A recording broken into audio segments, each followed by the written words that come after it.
గాజుకొండపైన రాజకుమార్తె. ఉత్తానదేశపు రాజు చాలా పౌరుషం కలవాడు, పరాక్రమవంతుడు. యుద్ధం లేని సమయంలో ఆయన తన పరాక్రమాన్ని వేటలో ప్రదర్శించేవాడు.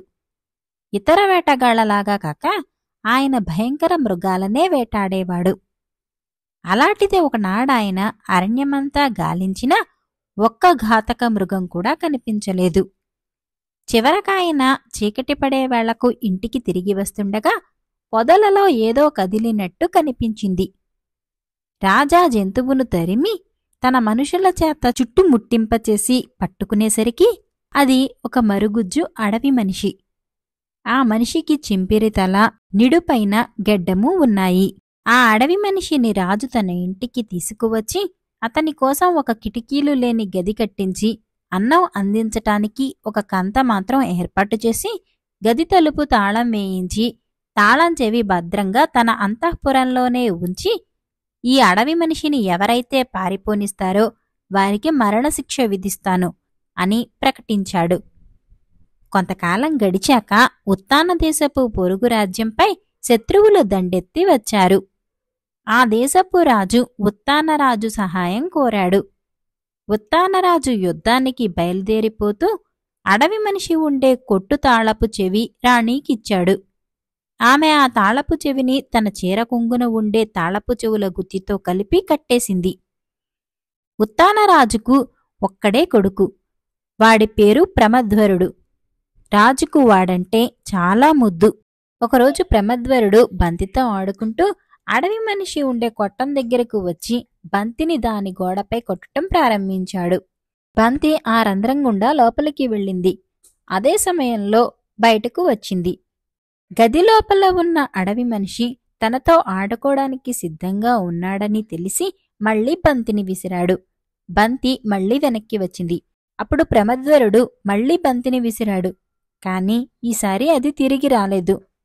ప్రమధ్వరుడు రంధ్రం దగ్గరకు వెళ్లి లోపల ఉన్న అడవి మనిషి దగ్గర తన బంతిని చూసి, ఇది నా బంతి, నాకు తిరిగి ఇవ్వండి అని అడిగాడు. నన్ను విడుదల చేయండి, అప్పుడు నేను మీ బంతిని ఇచ్చేస్తాను అన్నాడు ఆ మరుగుజ్జు మనిషి. మరుగుజ్జు మనిషిని విడిపిస్తే శిక్ష ఎంత కఠినంగా ఉంటుందో ప్రమధ్వరుడికి తెలియదు. తల్లికి చెప్పకుండా చీరలో కట్టిన తాళపు చెవిని తీసుకుని గది తలుపు తెరిచి మరుగుజ్జు మనిషిని బయటకు పంపాడు. తన బంతిని తీసుకుని మళ్లీ వెళ్లి తాళాన్ని అమ్మ చీరలో కట్టాడు. మరుగుజ్జు పారిపోయాడని తెలిసింది కాని ఎలా పారిపోయాడో తెలియలేదు. ఇంతలో సమీపంలోని రాజుకు విజయాన్ని అందించి రాజు తిరిగి వచ్చాడు. కొట్టంలో నుంచి మరుగుజ్జు మనిషి తప్పించుకున్నాడని తెలిసి రాజు కోపంగా అందరినీ ప్రశ్నించాడు. కాని ఎవ్వరూ మాట్లాడలేదు. అడవి మనిషి ఎలా తప్పించుకున్నాడో చెప్పొచ్చు. తండ్రి కోపాన్ని చూసి భయపడిన ప్రమధరుడు తను చేసిన పని గురించి చెప్పాడు. రాజు భయపడిపోయాడు. ప్రియమైన కొడుకును ఎలా చంపాలి? చంపకపోతే అతని పరువు పోతుంది. చివరికి అతని ఆత్మగౌరవం గెలిచింది. 2 సైనికులను పిలిచి అతన్ని అడవికి తీసుకెళ్లి చంపి అతని గుండె తెచ్చి నాకు చూపించండి అని రాజు సైనికులకు ఆజ్ఞాపించాడు. ఈ మాటలు విని రాజధానిలో ఒక్కసారిగా కలకలం రేగింది. సైనికులు యువరాజును అడవిలోకి తీసుకెళ్లారు. కాని ఆ చిన్నారిని చంపేందుకు చేయి ఎత్తలేదు. వారు ప్రమధ్వరుడిని చాలా దూరం తీసుకెళ్లారు. బాబూ, మేము నిన్ను చంపలేము. నువ్వు వేరే రాష్ట్రానికి వెళ్లి హాయిగా బతుకు. కాని ఈ విషయం తెలిస్తే మా తలలు తెగిపోతాయి. దేవుడు నీకు సహాయం చేస్తాడు అని సైనికులు ఒక పందిని చంపి దాని గుండె తీసుకుని రాజుకు చూపించారు. రాజు ఆ గుండె చూడగానే మూర్ఛపోయాడు. ప్రమధరుడు ఆ అడవిలో నడుస్తూనే ఉన్నాడు. ఆ అడవి దాటగానే ప్రమధరుడికి ఒక కోట యొక్క ఎత్తైన గోడలు కనిపించాయి. అడవికి కోటకి మధ్యలో ఒక తోట కనిపించింది. ఆ తోటలో ప్రమధ్వరునికి ఒక వ్యక్తి కనిపించాడు. ప్రమధ్వరుడు తన బట్టలు అతనికి ఇచ్చి అతని బట్టలు ప్రమధ్వరుడు ధరించి కోటలోకి ప్రవేశించాడు. రాజు దగ్గరకు వెళ్లి ఏదైనా పని కావాలని అడిగాడు. రాజు అతనికి కొన్ని గొర్రెలను మేపటానికి ఇచ్చాడు. ఆ కోటలో నివసించే రాజు పేరు శశివర్ణుడు. అతనికి శశికళ అనే కుమార్తె ఉన్నది. ఆమె చాలా అందంగా ఉంటుంది. కోటలో ప్రతి ఒక్కరికి ఆమె అంటే ఎంతో ప్రేమ. ప్రమద్వరుడు ఆమెను అప్పుడప్పుడు చూసి అందరిలాగే ఎంతో ఆనందం పొందేవాడు. ఏళ్లు గడిచాయి. ఒక్కొక్క ఏడే గడుస్తున్న కొద్దీ శశికళ సౌందర్యం గురించి దేశదేశాలకు వార్త పాకింది. ఆమెకు 16 నిండాయని తెలియగానే ఎక్కడెక్కడి రాజులు, రాకుమారులు ఆమెను చేసుకుంటామని వచ్చారు. అయితే వారిలో ఒక్కణ్ణి కూడా ఆమె వరించలేదు. శశివర్ణుడు తన కూతురితో, అమ్మా, నిన్ను భార్యగా చేసుకునే ఉద్దేశంతో 100 మందికి పైగా వచ్చారు. వారిలో కొందరు పెద్ద రాజ్యాలేలేవాళ్లు, కొందరు అందగాళ్లు, కొందరు పరాక్రమవంతులు. ఇందరిలో నువ్వు ఏ ఒక్కణ్ణి వరించినా మిగిలిన వారు సమ్మతిస్తారు. కాని నీకు ఒక్కరూ నచ్చలేదంటే అందరూ ఏకమై మనను నామరూపాలు లేకుండా చేసేస్తారు. ఇంతమంది ఆగ్రహానికి నేనెలా తట్టుకుంటాను? నువ్వు ఒక్కణ్ణి ఎన్నుకోలేని పక్షంలో నేనే ఎవరో ఒకరిని ఏరి నిన్ను పెళ్లి చేసేస్తాను. నేను నిర్ణయించిన వాడు నీకు నచ్చకపోతే విచారించి లాభం ఉండదు అన్నాడు. ఈ మాట విని శశికళ కంగారు పడిపోయి, అలా మాత్రం చేయకు. కావలిస్తే నన్ను పెళ్లాడకోరిన వారికి ఒక పోటీ ఏర్పాటు చేయించు. మన రాజభవనానికి సమీపంలో ఉన్న గాజుకొండ శిఖరంపైన నేను ఒక పండు తీసుకుని కూర్చుంటాను. గుర్రం మీద ఆ కొండ ఎక్కి నా చేతి నుంచి పండు తీసుకోగలవాణ్ణి నేను పెళ్లాడతాను అన్నది. రాజుకిది పరువైన పద్ధతిగా తోచింది. ఆయన తన కుమార్తెను పెళ్లాడకోరిన వారందరూ పోటీలో పాల్గొనవలసి ఉంటుందని చెప్పాడు. పోటీ వివరాలకు అందరూ సమ్మతించారు. ఒక మంచి రోజు చూసి పోటీ ఏర్పాటు చేశారు. శశికళను గాజుకొండపై భాగాన ఒక సింహాసనం పైన కూర్చోపెట్టారు. ఆమెను పెళ్లాడకోరి వచ్చిన వారందరూ గొప్పగా దుస్తులు ధరించి గుర్రాలెక్కి కొండ కిందకి వచ్చారు. వారు ఒకరి తర్వాత ఒకరుగా తమ గుర్రాలను కొండపైకి ఎక్కించాలని ప్రయత్నించారు. కాని ఒక్కరికి ఆ పని సాధ్యం కాలేదు. చాలా గుర్రాలు కొంత దూరం ఎక్కి కిందకి జారిపడిపోయాయి. కొన్నిటికి కాళ్లు విరిగాయి.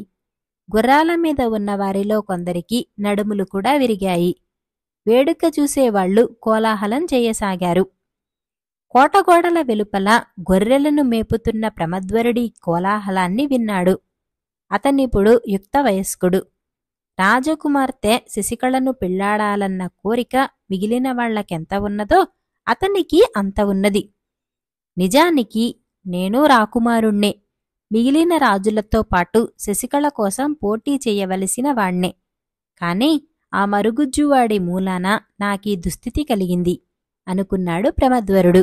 అతనీ మాట అనుకున్న క్షణంలోనే మరుగుజ్జు అడవి మనిషి అరణ్యం నుంచి అతని కేసి వస్తూ కనిపడ్డాడు. అతను ప్రమద్వరుణ్ణి సమీపించి, ఏమిటలా విస్తుపోయి ఉన్నావు అని అడిగాడు. నీ మాటే అనుకుంటున్నాను. నీ మూలంగా నేను రాజకుమార్తె కోసం పోటీ చెయ్యలేని స్థితిలో ఉండిపోయాను అన్నాడు ప్రమద్వరుడు. ఎవరన్నారు? నా వెంటరా, నీకు కావలసిన దుస్తులు, గుర్రము ఇస్తాను అంటూ మరగుజ్జువాడు అతన్ని అరణ్యంలో ఉన్న కొండలలో ఒక గుహ ఉంది. అతన్ని లోపలికి తీసుకువెళ్లి మంచి బట్టలు మరియు వెండి జీనుతో ఉన్న గుర్రాన్ని అతనికి చూపించాడు.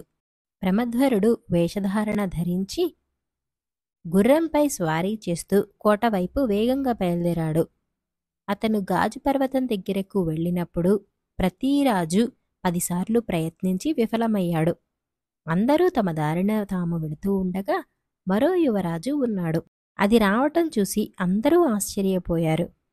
ప్రమద్వరుడు శిశురాజుకు నమస్కరించాడు. గుర్రాన్ని తన్నిన తరువాత అతను చాలా వేగంగా గాజు పర్వతాన్ని ఎక్కటం ప్రారంభించాడు. అతని గుర్రం బాణంలాగా పర్వతంపైకి వెళ్ళింది.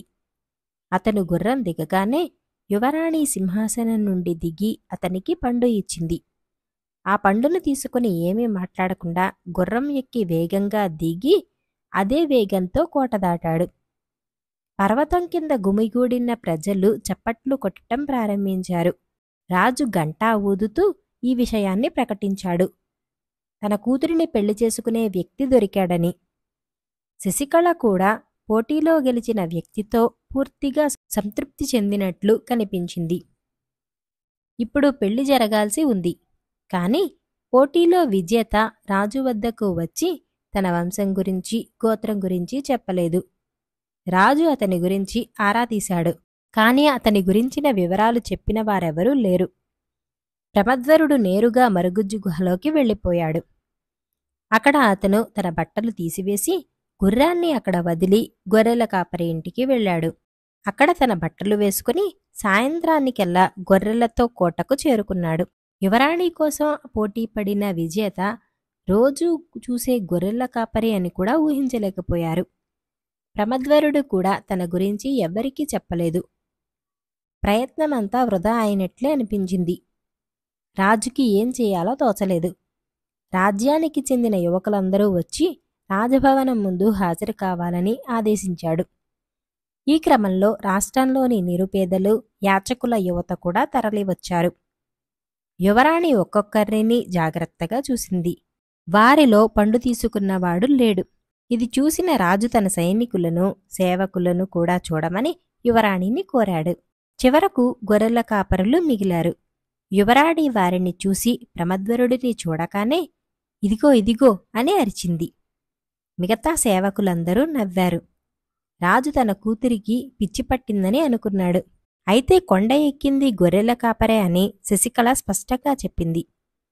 రాజు ప్రమద్వరుడిని పిలిచి విచారించగా అతను తన కథంతా స్పష్టంగా చెప్పాడు.